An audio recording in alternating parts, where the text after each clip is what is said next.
एक छोटे से कस्बे में समीर नाम का एक लड़का रहता था। बचपन में ही पिता की मृत्यु हो जाने के कारण परिवार की आर्थिक स्थिति बड़ी दयनीय थी। समीर की मां कुछ पढ़ी लिखी जरूर थी, लेकिन उतनी पाई से नौकरी कहां मिलने वाली थी। सो घर घर बर्तन मांजकर और सिलाई बुनाई का काम करके किसी तरह अपने बच्चे को पढ़ा लिखा रही थी। समीर स्वभाव से थोड़ा शर्मीला था और अक्सर चुपचाप बैठा रहता था। एक दिन जब वो स्कूल से लौटा तो उसके हाथ में एक लिफाफा था। उसने माँ को लिफाफा पकड़ाते हुए कहा, माँ, मास्टर साहब ने तुम्हारे लिए ये चिट्ठी भेजी है, जरा देखो तो इसमें क्या लिखा है।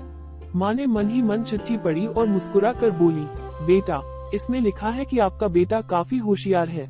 इस स्कूल के बाकी बच्चों की तुलना में इसका दिमाग बहुत तेज है और हमारे पास इसे पढ़ाने लायक शिक्षक नहीं है, इसलिए कल से आप इसे किसी और स्कूल में भेजें। ये बात सुनकर समीर को स्कूल न जा सकने का दुहक तो हुआ, पर साथ ही उसका मन आत्मविश्वास से भर गया कि वो कुछ खास है और उसकी बुद्धि तीव्र है। माँ ने उसका दाखिला एक अन्य स्कूल में करा दिया। समय बीतने लगा। समीर ने खूब मेहनत से पढ़ाई की। आगे चलकर उसने सिविल सर्विसेज परीक्षा भी पास की और IAS ऑफिसर बन गया। समीर की माँ अब बूढ़ी हो चुकी थी और कई दिनों से बीमार भी चल रही थी और एक दिन अचानक उनकी मृत्यु हो गई। समीर के लिए ये बहुत बड़ा आघात था।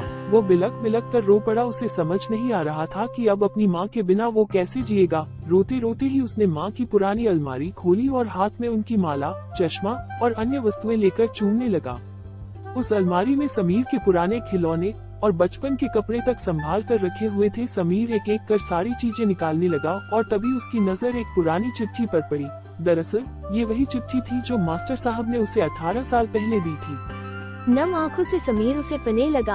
आदरणीय अभिभावक, आपको बताते हुए हमें अफसोस हो रहा है कि आपका बेटा समीर पढ़ाई में बेहद कमजोर है और खेल कूद में भी भाग नहीं लेता है।